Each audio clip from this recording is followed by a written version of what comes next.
ফের গোপন খবরের ভিত্তিতে ৫ নেশা কারবারিকে আটক করে পূর্ব আগরতলা থানার পুলিশ।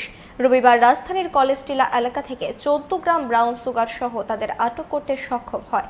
পাশাপাশি তাদের কাছ থেকে নগদ ২৫,০০০ টাকা, ২টি বাইক ও একটি স্কুটিও আটক করা হয়। জানা গেছে, কুখ্যাত তান্না কর চৌধুরীর নামে নেশা কারবারির মদতে চলছে নেশা বাণিজ্য।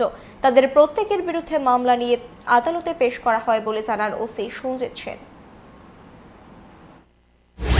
গতকালকে সন্ধ্যার দিকে আমাদের কাছে একটা ইনফরমেশন আছে, আমাদের থানা এলাকা গান্ধী স্কুল চত্বরে একটা গ্রুপ তারা ইলিগালি ব্রাউন সুগার সেল করছে।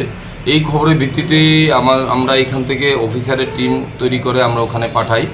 ওখানে কলেজ টিলা যাওয়ার যে আমাদের রাস্তাটা, এখানে গান্ধী স্কুলের নিচে তান্না কর চৌধুরী, তার নেতৃত্বে এখানে ৩ জন লোক brown sugar suspected brown sugar sell করছে।